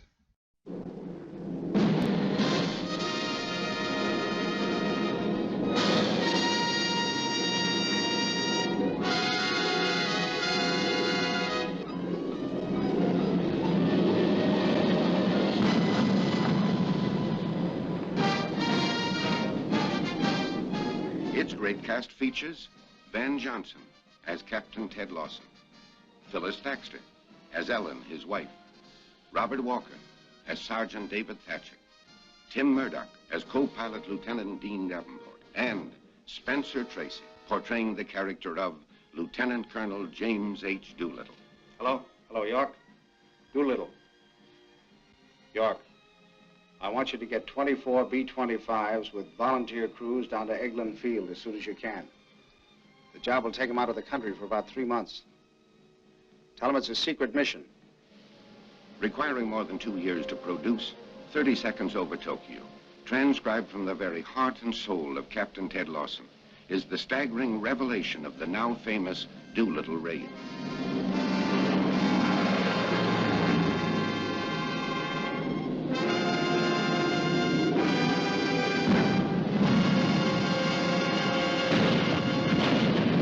It paints with bold strokes the adventurous story of the weary, despairing days that followed the landing in China.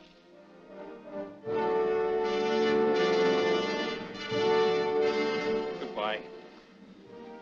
I have one sorrow, Lieutenant, that we did not have the medicine to ease your pain. You saved my life, Doc. I hope that someday you will come back to us. We'll be back. Maybe not us, ourselves, but a lot of guys like us. And I'd like to be with them. Because you're our kind of people. Thank you, sir. This is truth, ripped from the lives of one American Air Force pilot and his loyal and faithful wife. 30 Seconds Over Tokyo brings you face to face with their innermost emotions as they grasp short moments of happiness in their struggle to protect and preserve their love from the ugly menace slowly engulfing them. Be a good girl. And take good care of that baby. I will, Ted. Yourself, too. Oh, Ted, I'm going to write your letter every day you're gone. I know they won't deliver them. I won't even mail them, but I'm going to write just the same. That way we'll kind of be in touch. Tell me, honey, how come you're so cute? I had to be.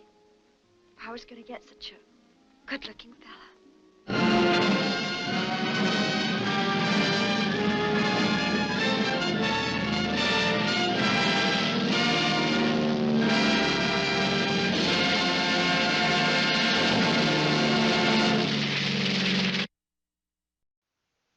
Before the break, we asked the question, how many times have people made plans to assassinate Hitler? The answer is that there has been 42 documented plans or attempts on Hitler's life that failed, from poisoning to a failed sniping attempt, a plan that was advised against because it was theorized that a dead Hitler could be more dangerous than a living one, numerous bombs, explosions, a timing mechanism freezing over so the bomb couldn't explode, 2 plans that failed because Hitler left the place where the assassination were to take place early, and 2 plans of suicide bombings. The 43rd attempt on Hitler's life took place in Berlin on April 30th, 1945, in the bunker where Adolf Hitler was, by his own hand. The self-termination was successful and effectively began the start of the end of World War II. And now the conclusion of tonight's film, Hitler, Dead or Alive, where we find out if there is a way to salvage the Hitler assassination squad's plans, or will they raise a furor over not being able to assassinate the Fuhrer. What on earth? I left your quartet a little beer to refresh themselves while waiting to rehearse. Do you suppose it could have been too much for them? No.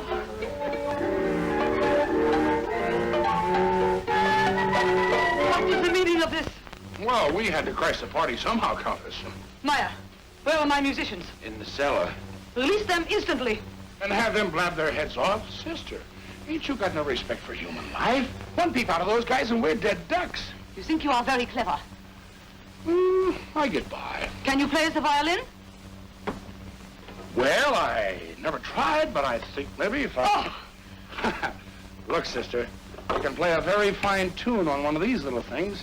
And if you don't think so, you just follow us around tonight. You will never get by the guards. These passes we get off the musicians say we will. You will be recognized. In these monkey suits and with these things? Don't make me laugh. Heil Hitler. Heil Hitler. I have the honor to report that an escort is waiting for the Counts von Brunt and the 4 musicians. We are ready. So, excellent. I will take the passes now. Oh. Excellent. You are ready, not so? We are ready.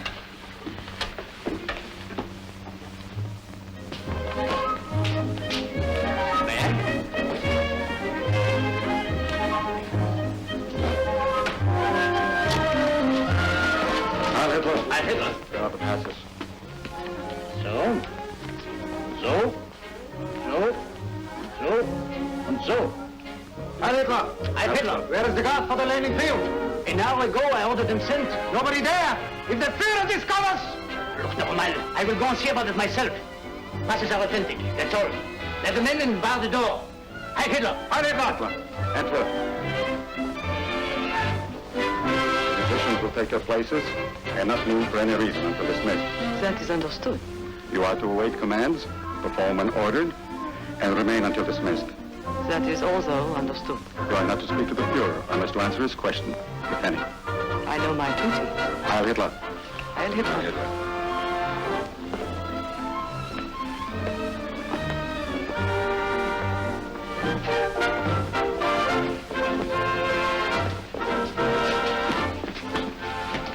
Go on, start tuning. That is, if you know how. I used to play a pretty good hot clarinet in the high school band. Hitler hates clarinets. Go on, do something before I go out of my mind.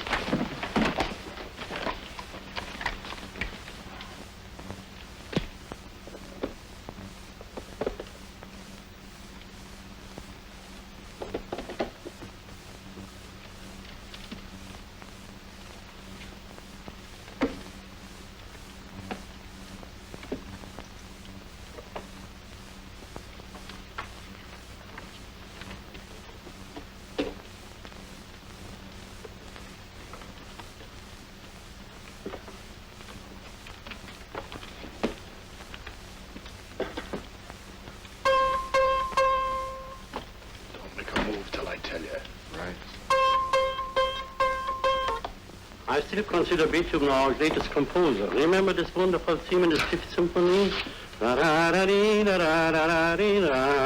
Very beautiful, my friend, but that happens to be Brahms. Remember now? Very precisely. That's Beethoven. Brahms! Why are you? Let's go over to the musician and ask him. All right, we'll see who is right. Bring me this theme of Beethoven's Fifth. Fifth what? Fifth Symphony, you blockhead. Oh, yes, sir.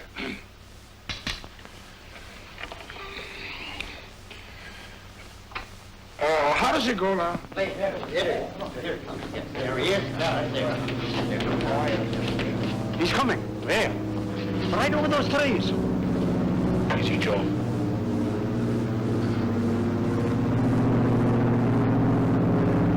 What's that for? Asking if it is safe to come in. His guards will signal back. There. He has a signal and is coming in. He don't take no chances, does he? Where's his hangar? Under the garden. He will step from his plane to a private elevator.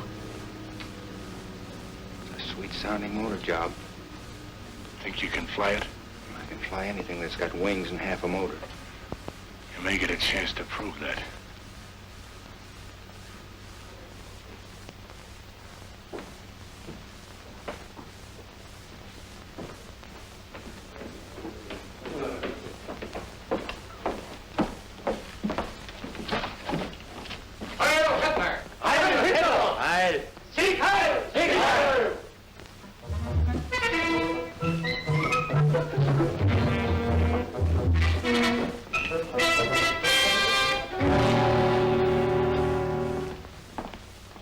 Grym. Voider. Things look a little different since the early days of Munich. Munich, birthplace of the Third Reich. A city destined to live forever in deathless history. There my destiny began. There the new world, my world, sprang from my brain. Munich, city of destiny. Yeah? Nah, I gotta make sure of something first. Today Europe, tomorrow the world. Irresistibly the German might will conquer all foes. Russia, England, America, Japan. Japan? With Russia for a base, with the English Navy at my command, with the Americans groveling at my feet, I will take Japan by telephone. The Russian campaign already has made Napoleon look like a fool. Napoleon, it is no honor to surpass his silly little pranks. What I have done is nothing. When you hear of my plan for the conquest of America, then you will have the measure of royal greatness. Of course, we don't dare ask. Why not? Did I ever try to conceal anything? Did I not publish Mein Kampf? Did I not warn my enemies in advance of every move that I made? And did I not do it in spite of their forewarned knowledge? Didn't I? Didn't I? Yes, mein Führer. No, let others hide their silly little schemes. I, Hitler, published the fate of the world and will that my orders be carried out wherever the sun rises or sets. America is already shivering in dread of me. Imagine that paying $100 million to kill me. What man before has ever had such a price on his head? No, mein Führer. What about the gangsters? I hear that you let them escape. They will be captured before morning. I will witness their execution at 9 o'clock promptly in the morning. You will arrange the details. Yes, mein Führer. Heil Hitler. Heil. Who are those people over there? Charming Countess von Brunt and their own orchestra, hoping that perhaps some lovely music and dancing would prove restful. I will speak with her. Alone. Stay back, please. Countess von Brunt, I have seen you before. Perhaps in the feminine theater in Vienna. Turn around. You are not properly dressed for dancing. I'm sorry if my gown doesn't please you. It does not. There is only one gown for dancing, and it is much less than that.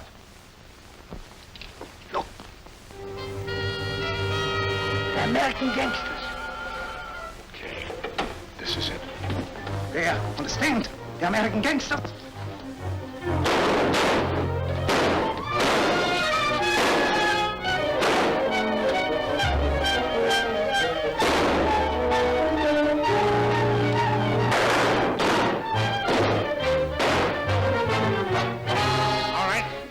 Or you get the next one. Stop shooting!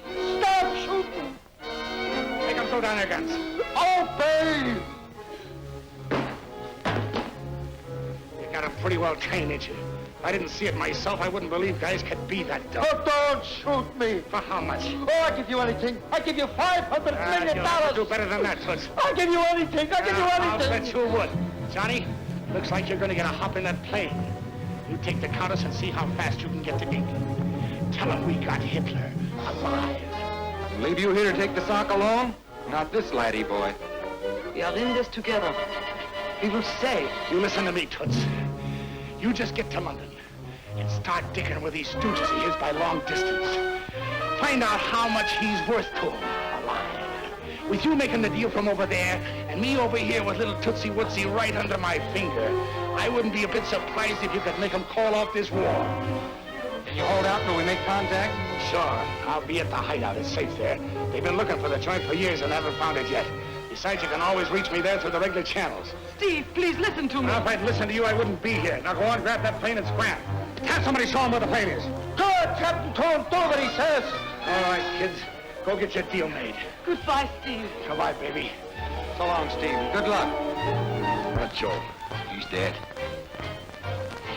He was a nice guy. Cookie, you and me are going to have plenty to talk about when we're by ourselves. Have somebody open that front door and bring around a car for a fast getaway. Hear me? Do what he says. Do it. Do it. Hold it. Oh, if anything slips here, this guy's going to get turned into a mess of dog meat. And not very good dog meat at that. Do you get it? Obey him. For my life, obey him. I will come.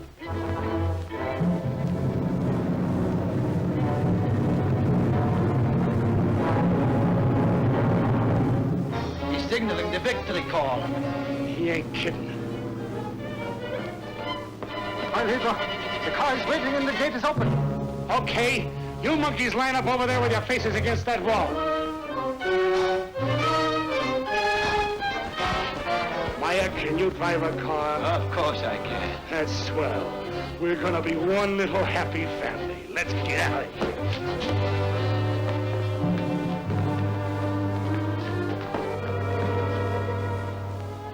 So long, Joe. Thanks, kid.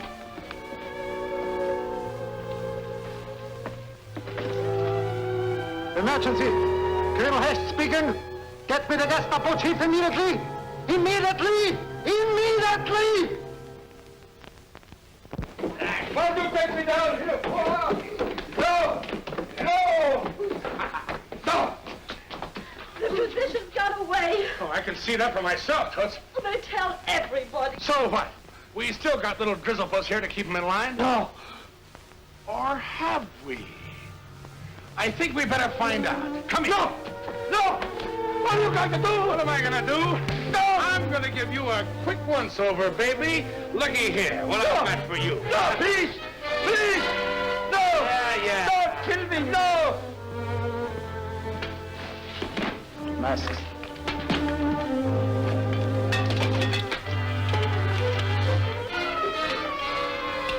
Oh! Oh! Oh!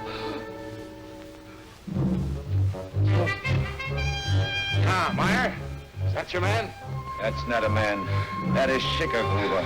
Remember that night when I saved your life? Meyer! Save my life again! I give you anything in my domain! I want nothing from you. Oh, but I do. I want a little souvenir for myself. no, please, please don't! Don't kill me! No! Oh! Hey, Meyer, keep him comfortable. I'll get the shortwave going. We might hear from the kids.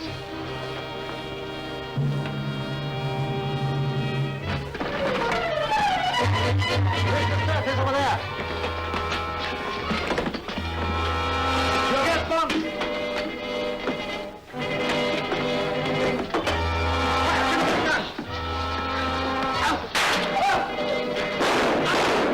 Is there any other way out of here, Meyer? Oh, that's the only one.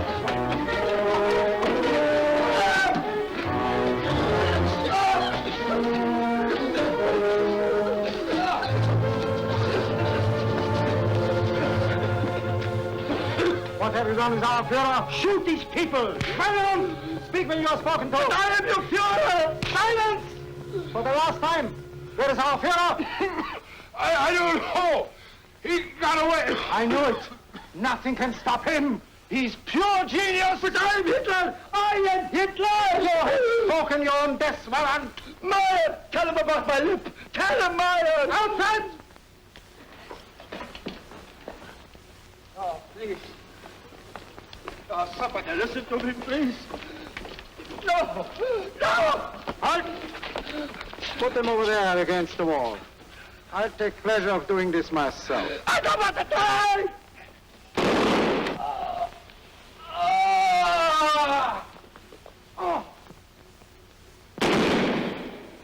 To think that Germany could produce a piece of filth like you?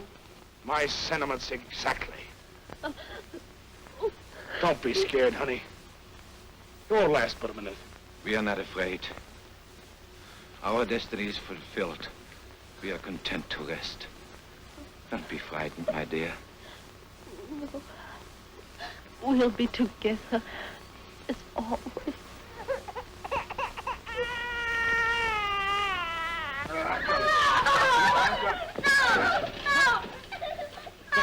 Kids!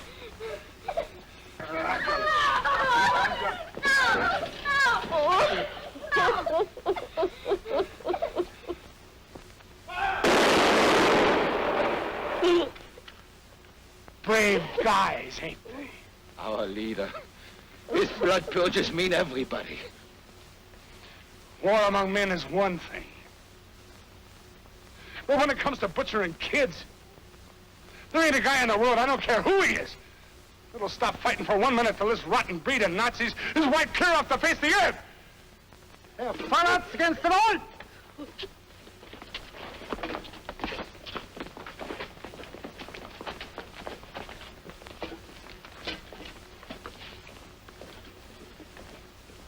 So the Countess was right.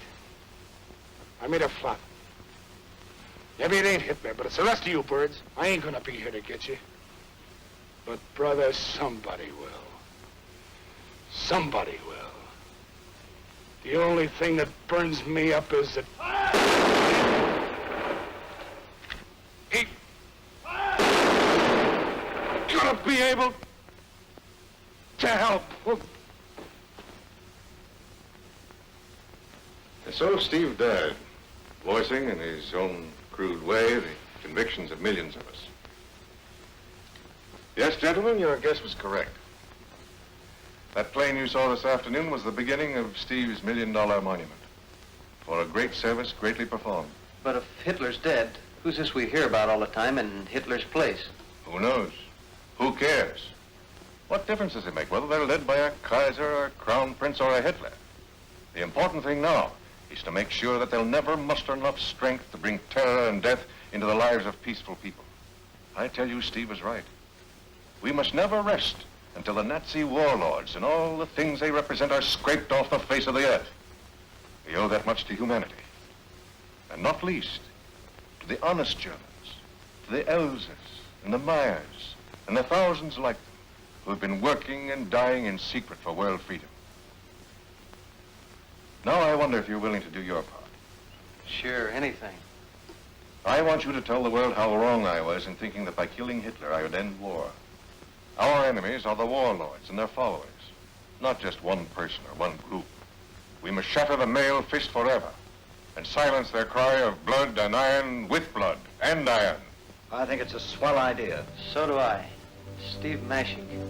He was sure a great guy, wasn't he? A great man. A great American.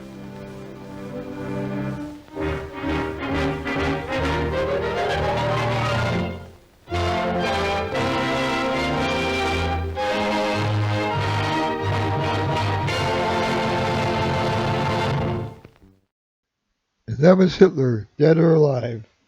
I hope you noticed that there wasn't too many stereotypical attributes of the Nazis, but the big one of the killing of the kids just seems that they just tacked it on at the last moment due to the joint introduction of the trait in the film. I didn't think it was necessary, but whatever it took to get your propaganda point across, I guess. Well, we come to the end of another show. If you have any questions or comments for me, reach out and send me an email at thehouseofgrym@gmail.com. I'd like to thank you all for watching, so until next time, happy viewings! And, oh yeah, remember to buy war bonds. They're available in our lobby. Good night.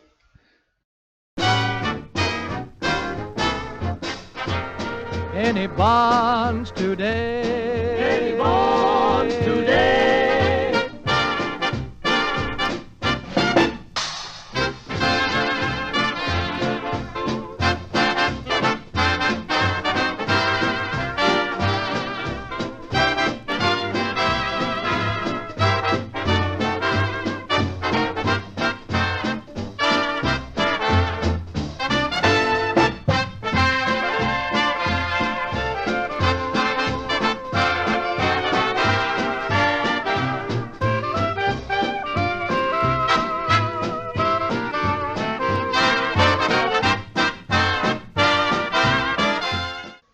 Coming soon to the House of Grym.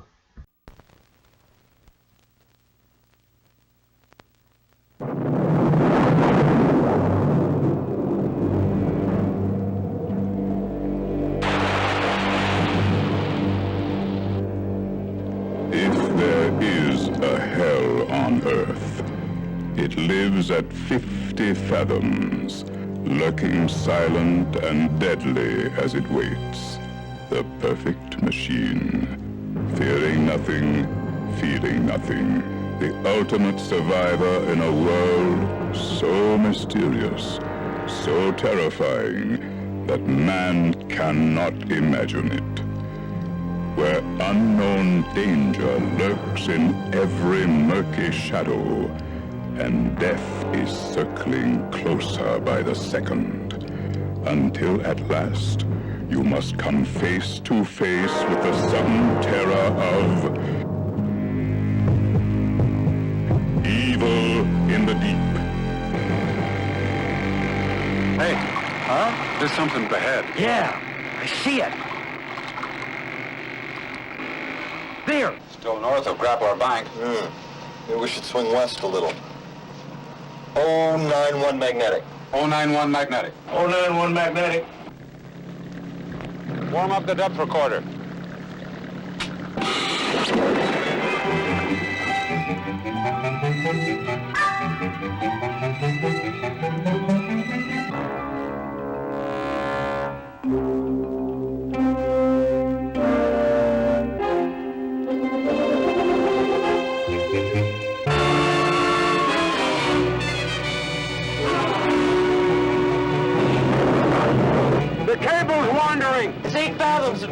It's coming up fast.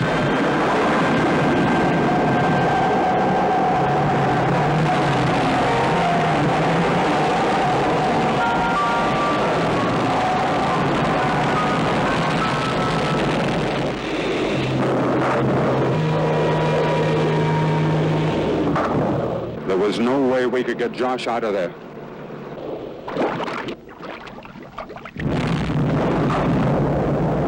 I don't see why I can't come in the boat. You want to go diving, right? Right. What kind of experience have you got diving? I know what I'm doing. Christ's sake, I need one at a time. Join in the high-speed search for adventure.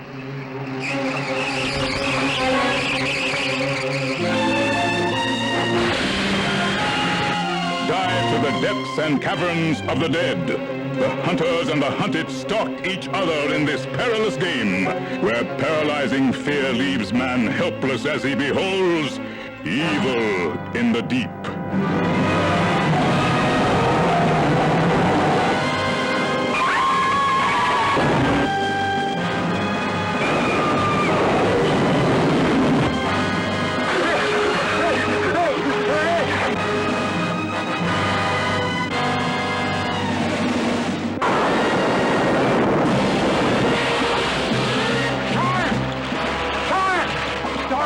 Where's Darby?